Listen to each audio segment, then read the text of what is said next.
Today we're going to take a first look at the Wilde Supertramp, a bike that falls in that sweet all-rounder slash bikepacking slash ATB category. The Wilde Supertramp is an ATB in the truest sense of the word as defined by Eugene Sloan, the man who wrote the book on ATBs. It's designed to handle bikepacking trips without being so overbuilt and overly mountain bikey so that it's a bear to ride around town. The Supertramp is the first production bike from Wilde Bikes, which was started by Jeff Frayne, who also started All City. So you guys might be familiar with All City. We actually have a podcast with Jeff Frayne, so if you want to hear that backstory, definitely check it out. All that to say that although Wilde is a new company, this isn't his first rodeo, and it definitely shows with the Supertramp. The Supertramp is an all-steel bike, and although it is a production bike, it has some custom looks. Check out this pretty sweet rounded top tube, as well as this cool-looking industrial segmented fork. The bike has clearances for some fat meats at 29 by 2.8, although on this test model it is running 29 by 2.3. You'll notice that the bike has all the mounts. It is outfitted for utility. It's got double eyelets so you can put both racks and fenders. It's got 3-pack mount. It's also got mid-fork eyelets so you can run a variety of Portour racks. It's got mounting points for a top tube bag. Basically, whatever you want to mount to a bike, you can definitely do it on this one. Another really big, important defining feature of this bike is that it's got a lot of room for a frame bag. So this bike is rigid only, it's not designed around any kind of suspension fork,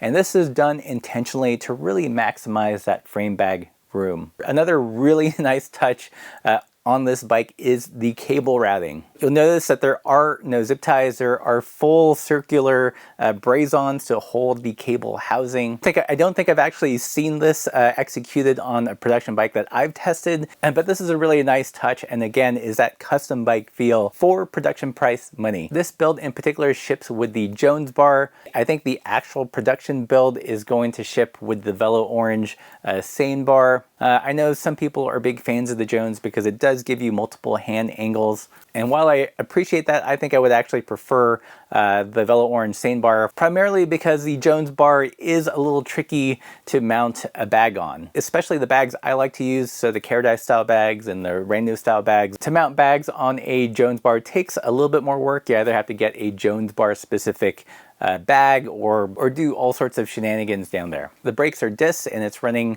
Avid BB7, so solid, reliable, nothing flashy, but it gets the job done. The drivetrain on the bike is one by its SRAM Eagle 12-speed. What can I say? It works. It works great. The tires on this review sample are by Ultra Dynamicos, so 29 by 2.3, I believe. I think the actual production run is going to use Maxxis tires, and the wheels are a nice little upgrade. They're running Stan's wheels with the Flow S2 rims. This bike, as you see it, it's going to be slightly different from the production bike. On our scales, it weighed in at a pretty reasonable 28 pounds. In terms of geometry, it's got a 440 rear chainstay. The head tube angle is 69 degrees, and it's got an intentionally higher-ish trail that lands in at around 80. Definitely higher than a road bike or a gravel road racing bike.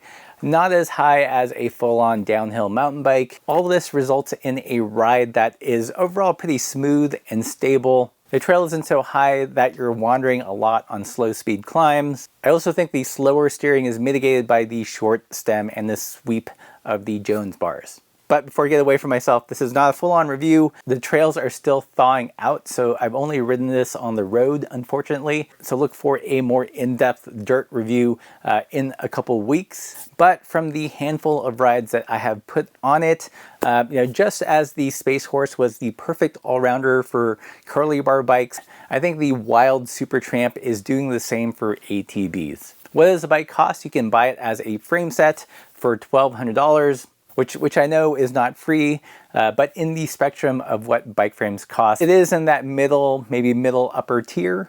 But I think you get a really well thought out frame for that price. If you want to buy it complete builds, which are very similar to this, the tires might be different, and again, the bars might be different, but largely the same. That will set you back at $3,100. So yes, it's going to cost more than what you would get if you went All City or Surly or whatever QBP brand, but this bike is really nicely spec'd. Like there's very little I would change on this bike. Typically with a Surly or an All City, I wouldn't be too inspired by the wheels, but this is a pretty decent wheel set. All the component choices make sense. So while it does cost a little bit more than those other larger production brands, there's less stuff that I would personally want to upgrade. The only thing that I would consider upgrading would be the brakes. I'd probably, slap some Paws on there or some Grotax, but other than that, that's chef's kiss. I hope you guys enjoyed this first look at the Supertramp. If you did, stop by the merch store and check out some of our new shirts. We've got some rim brakes, our disc brakes, Save the Front Derailleur, as well as a variety of party pace shirts.